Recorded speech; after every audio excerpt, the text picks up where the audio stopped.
Excellency Aybek Usmanov, Ambassador of the Republic of Uzbekistan to Pakistan.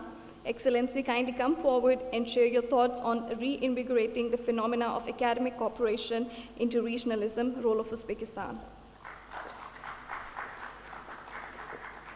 Rear Admiral, dear friend, Navid Rezvisab, Mr. Ashfaq Gondal, dear brother, Vice President of CGSS, Excellencies, Ambassadors, High Commissioners, ladies and gentlemen, Assalamu alaikum wa rahmatullahi wa barakatuh. I'm honored again today to present you the vision of Uzbekistan to the regional connectivity. Let me stress first of all that I'm having a very fruitful and good cooperation with Bahria University with the help of Navid Rizvi and Professor Adam Saud. We just recently met the students of your prominent, prestigious university, and we had an in-depth talk about Uzbekistan and Pakistan relations. So now today topic of this very important international conference is the regional connectivity, and I'm grateful for the Ambassador of Kazakhstan who has given the Euro-Asian prospect of our connectivity, which is also might be a very perspective part of the South Asian and Central Asia cooperation. And of course, I'm grateful for the CGSS for bringing again our prominent students of Bahria University to listen to our vision of the regional connectivity. Of course, you know from the history, let me bring you the historical aspect of our connectivity, what kind of basement, foundations we have for the regional connectivity between our regions and to go all the way to the Euro-Asian continent. You know about the Amir Taimur's great empire on the 13th century, and this subcontinent was also the part of this empire. You know very well the history of the Mughal Empire, the founder of Mirza Zahruddin Babur's legacy. That empire was very well established as the powerful empire in modern Pakistan, India, Bangladesh, and Afghanistan. The Mughal Empire ancestors comes from Farghana, from Samarkand, and Amir Taimur and Mirza Zahruddin Babur was himself a grandson of Amir Taimur from Barlas tribe, which is very well known in your great country. In that period of the history, our people-to-people contact, thinkers-to-thinkers, philosophers, theologists contacts was very, very founded on the intellectual and spiritual progress. You may recall the names of such thinkers like Brahmagupta and Ali al-Kharazmi, al-Firghani, al-Farabi,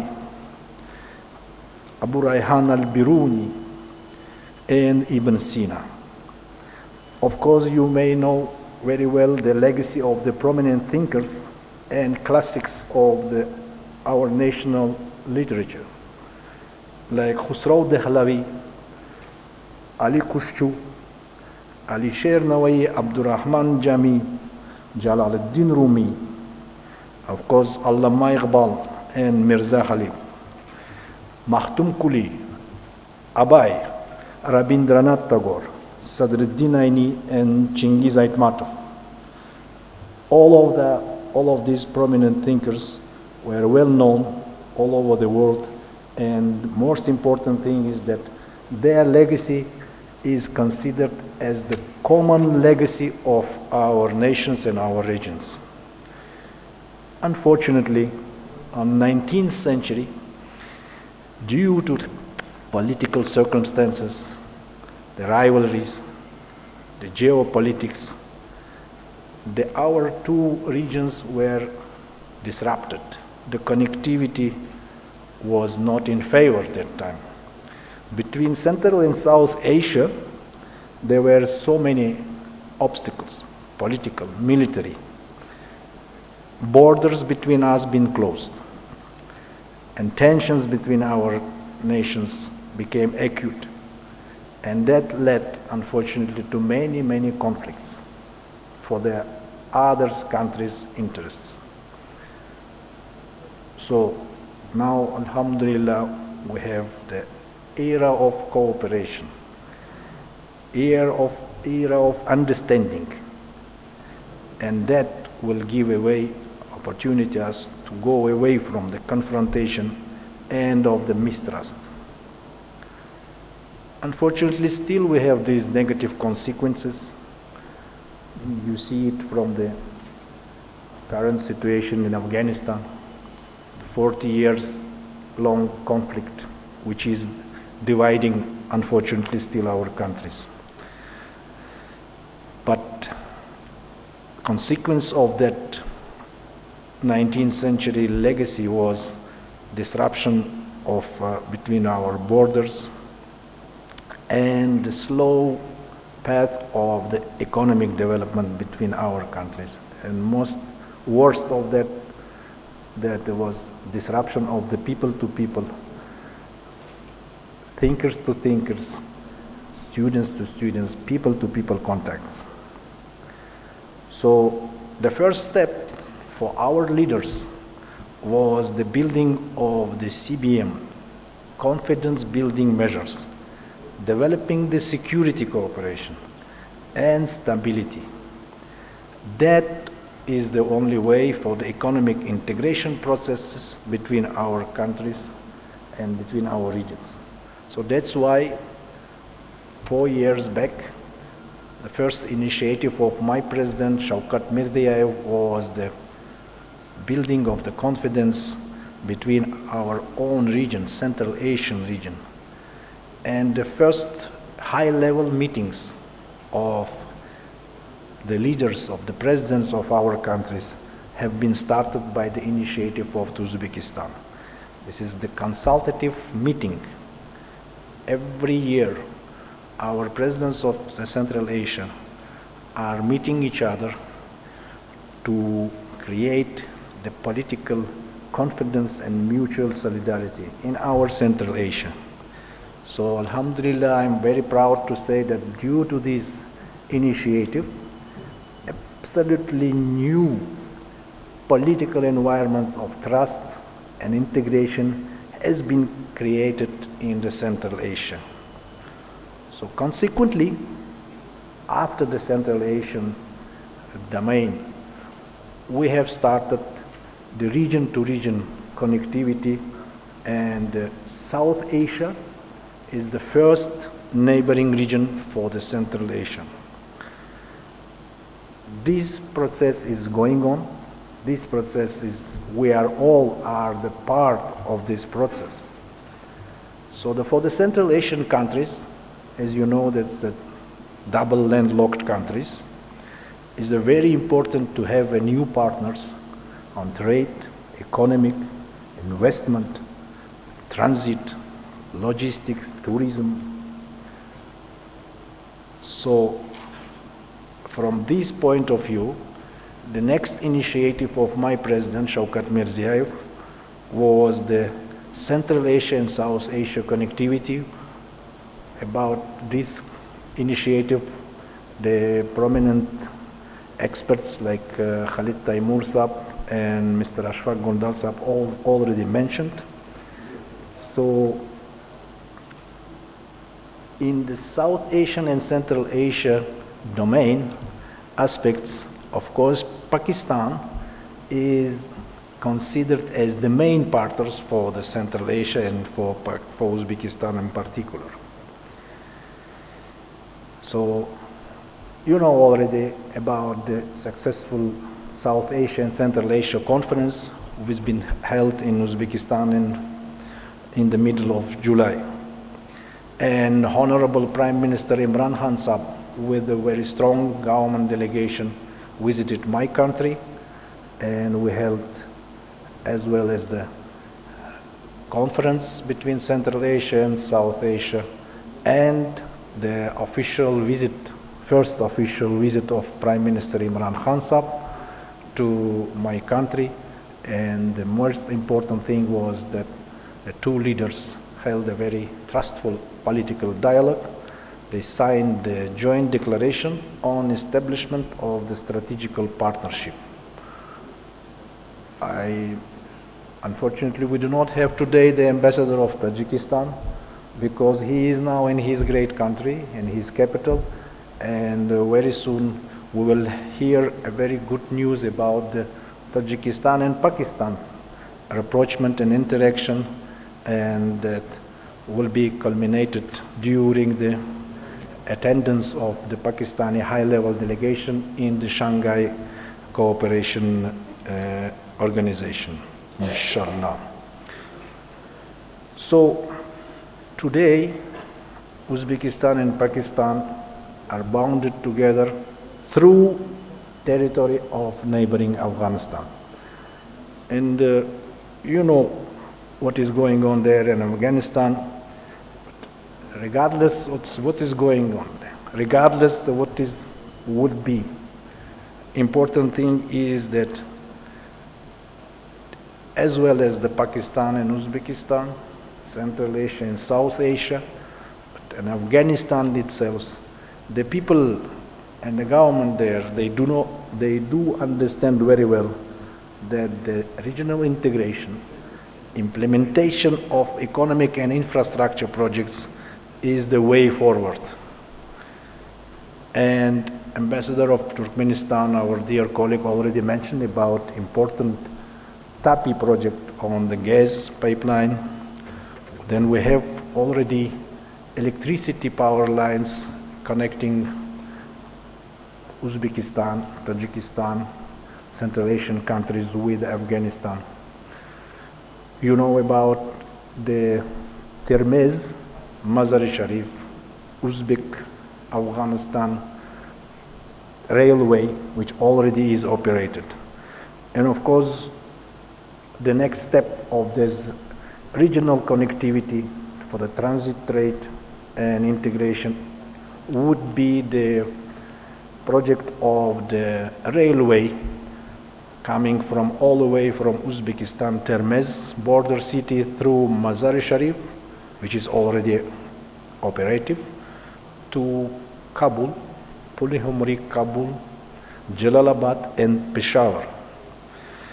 These undoubtedly, the construction of the direct transport corridors, gas pipelines, electricity pipelines between Central Asia and South Asia via Afghanistan will definitely contribute to the expansion of our mutual trade, economic ties, and industrial cooperation.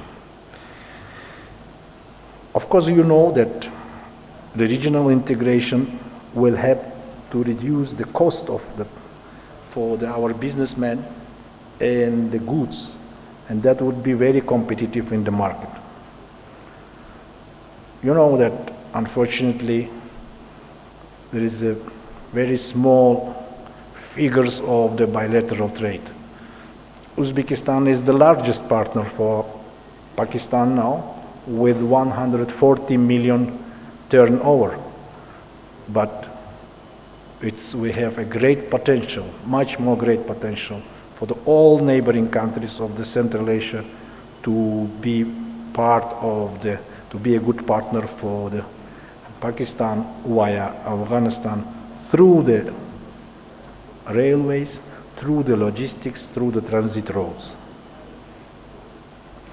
All of the countries of Central Asia, you already heard it from my colleagues, are interested in increasing of the export-import volumes, diversifying their foreign trade, and to enter the new markets.